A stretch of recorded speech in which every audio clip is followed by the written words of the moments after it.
ദേ ഈ ഒരു കട കണ്ടോ, ഞങ്ങൾ ഭരണിക്ക് അങ്ങോട്ട് പോകുന്ന സമയത്ത് നോട്ടിട്ട് വെച്ചൊരു കടയായിരുന്നു. റിട്ടേൺ വരുമ്പോൾ എന്തായാലും കയറി എന്തെങ്കിലും ഒന്ന് കഴിച്ചു നോക്കണമെന്ന് പ്ലാൻ ഇട്ടായിരുന്നു. പക്ഷെ ആ ഒരു സമയത്ത് അത് ഓപ്പൺ ആയിരിക്കുമോ ഞങ്ങൾക്ക് നല്ല ഡൗട്ട് ഉണ്ടായിരുന്നു. കാരണം 3:30 3:45 ആ ടൈമിലാണ് ഞങ്ങൾ എത്തുന്നത്. പക്ഷേ ഗൈസ് ഓപ്പൺ ആയിരുന്നു. അതുമല്ല അവിടെ വൻ തിരക്കുമായിരുന്നു.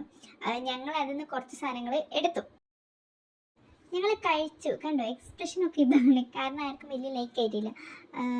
എന്താണല്ലോ ഭയങ്കര എക്സ്പെക്റ്റേഷൻ വെച്ച്, കാരണം കാണുമ്പോൾ നമുക്ക് ഭയങ്കര ഇത് തോന്നും. എന്താ പറയുക, മുളകിലൊക്കെ ഇട്ട് കഴിച്ച് വെച്ച്, പക്ഷേ മാങ്ങയിലൊന്നും പിടിച്ചിട്ടില്ലായിരുന്നത്. അപ്പോൾ എല്ലാം ട്രൈ ചെയ്തൊക്കെ ഏതെങ്കിലും ഒന്നെങ്കിലും സെറ്റ് ആവുമല്ലോ. പക്ഷെ ഒന്നും അങ്ങോട്ട് സെറ്റ് ആയില്ല കേസ്. എനിക്ക് ഒന്നും തീരെ ലൈക്ക് ആയില്ല. എനിക്ക് തോന്നുന്നതാണ് വേറെ എന്തൊക്കെയോ വെറൈറ്റി സാധനങ്ങൾ ഉണ്ടാവും, അല്ലാതെ ഇത്രയും തിരക്ക് അവിടെ ഉണ്ടാവാൻ ചാൻസ് ഇല്ല. പിന്നെ നമ്മൾ അവിടുത്തെ ഇത് മാത്രം കഴിച്ചോളൂ, വേറെ ഒന്നും കഴിക്കാൻ നിന്നില്ല. പിന്നെ നമ്മൾ പോയി ഗൈസ്, വീഡിയോസ് ഒന്നും എടുക്കാൻ പറ്റില്ല. ഇനി ഞാൻ നെക്സ്റ്റ് റാണിപുരം വീഡിയോസ് ആണ് കേട്ടോ. Okay bye.